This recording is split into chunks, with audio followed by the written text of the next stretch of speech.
ഏത് നിമിഷവും നിലം പതിക്കാമെന്ന മട്ടിൽ കോട്ടയം മീനച്ചിലാറിന് കുറുകെ ഒരു തൂക്കുപാലമുണ്ട്. എന്നാലും ഫോട്ടോഷൂട്ടിനും പുഴ മുറിച്ചു കടക്കാനും ജനങ്ങൾ ഇപ്പോഴും ഈ പാലത്തെയാണ് ആശ്രയിക്കുന്നത്. പക്ഷേ നാളിതുവരെയും പാലത്തിന്റെ അറ്റകുറ്റപ്പണികൾ നടത്താൻ അധികാരികൾ തുനിഞ്ഞിട്ടില്ല. പരാതി പറഞ്ഞ് മടുത്തു എന്ന് നാട്ടുകാർ പറയുന്നു.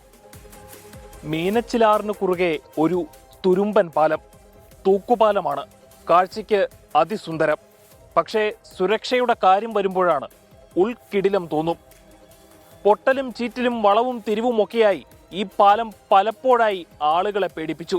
പക്ഷേ അതൊന്നും അധികാരികൾ കേട്ട മട്ടില്ല.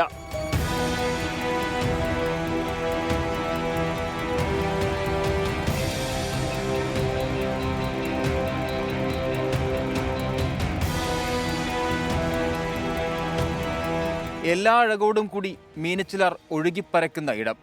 മീനച്ചിലാറ്റിന് കുറുകെ ഏറ്റുമാനൂർ മുനിസിപ്പാലിറ്റിയും വിജയപുരം പഞ്ചായത്തിനെയും കൂട്ടിയിണക്കുന്ന പേരൂർ പൂവത്തുമൂടിലെ തൂക്കുപാലം എപ്പോൾ തകർന്നു വീഴുമെന്ന ആശങ്കയിൽ പുഴയ്ക്ക് മീതെ തൂങ്ങാൻ തുടങ്ങിയിട്ട് വർഷങ്ങളായി. വിനോദസഞ്ചാരികൾക്കടക്കം ഇപ്പോഴും ഈ അപായ മേഖലയിലേക്ക് പ്രവേശനമുണ്ട്. കേരള ടൂറിസത്തിന്റെ ജീവനാഡിയായ ആഭ്യന്തര ടൂറിസത്തിന്റെ മുഖ്യ ആകർഷണങ്ങളാണ് ഇത്തരത്തിലുള്ള ഓരോ പാലങ്ങളും. എന്നാൽ ഇവയോടെല്ലാം കാട്ടുന്ന സർക്കാർ അവഗണനയുണ്ടല്ലോ, അത് നമ്മുടെ ടൂറിസം മേഖലയുടെ കരണത്തേൽക്കുന്ന കനത്ത പ്രഹരമാണ്. ജില്ലയ്ക്ക് പുറത്തുനിന്ന് പോലും ഇവിടെ ഫോട്ടോഷൂട്ടിനും മറ്റുമായി ആളുകൾ എത്തിയിരുന്നു. എന്നാൽ പലപ്പോഴും അവരെ കൂടി ഭയപ്പെടുത്തുകയും നിരാശപ്പെടുത്തുകയുമാണ് ഈ തൂക്കുപാലം. നമ്മൾ മാപ്പിൽ നോക്കിയിട്ട് തൂക്കുപാലം കണ്ടപ്പോൾ ഇങ്ങോട്ട് വന്നാണ്. ഇപ്പോൾ ആദ്യമായിട്ടാണ് തൂക്കുപാലത്തിന് ഉള്ളിൽ കയറുന്നത്. വിചാരിച്ച പോലെയല്ല, ഫുള്ള് തുരുമ്പും കാര്യമാണ്. നടന്നു പോകുമ്പോൾ ചെറുതായിട്ടൊരു പേടിയും കാര്യമൊക്കെ വരുന്നുണ്ട്. സ്ഥലം MLA ആയിരുന്ന തിരുവഞ്ചൂർ രാധാകൃഷ്ണന്റെ നേതൃത്വത്തിൽ 2012 പണി തുടങ്ങിയതാണ് പാലം. 2013 അന്നത്തെ മുഖ്യമന്ത്രി ഉമ്മൻചാണ്ടി ഉദ്ഘാടനം നിർവഹിച്ചു. അന്നു തൊട്ട് ഇന്ന് വരെ ഒരു അറ്റകുറ്റപ്പണിയും ഇവിടെ നടന്നിട്ടില്ല. എപ്പോഴാ പാലം അതിൻ്റെ ആ കൈവരിയൊക്കെ തീർത്തും പോകാറായിരിക്കുക, എപ്പോഴാ താഴെ പോകുന്നതെന്നുള്ള രീതിയിലായിരിക്കുന്നത്.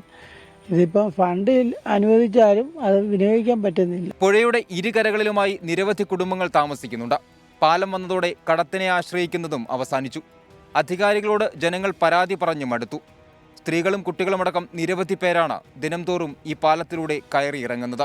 തിരുവഞ്ചൂര് അത് ഉണ്ടാക്കിയിട്ട് 2 പ്രാവശ്യം പൈസ അനുവദിച്ചു. അപ്പം 10 രൂപ ആദ്യം അനുവദിച്ചു, അത് പോരെന്ന് പറഞ്ഞു. അത് കഴിഞ്ഞ് പിന്നെ ഈയിടെ 15 രൂപ 15 ലക്ഷമല്ലേ, 15 ലക്ഷം അനുവദിച്ചു, അതും പോരെന്നും പറഞ്ഞിരിക്കുക.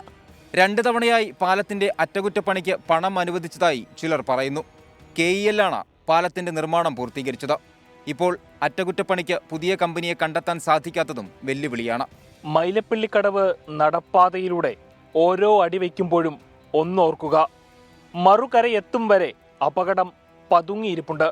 ക്യാമറമാൻ അരുൺ നീണ്ടൂറിനും ജിത്തു കൃഷ്ണനുമൊപ്പം അമൽ സുരേന്ദ്രൻ, 24 കോട്ടയം. പൊതുജനം കഴുതയല്ല സാർ.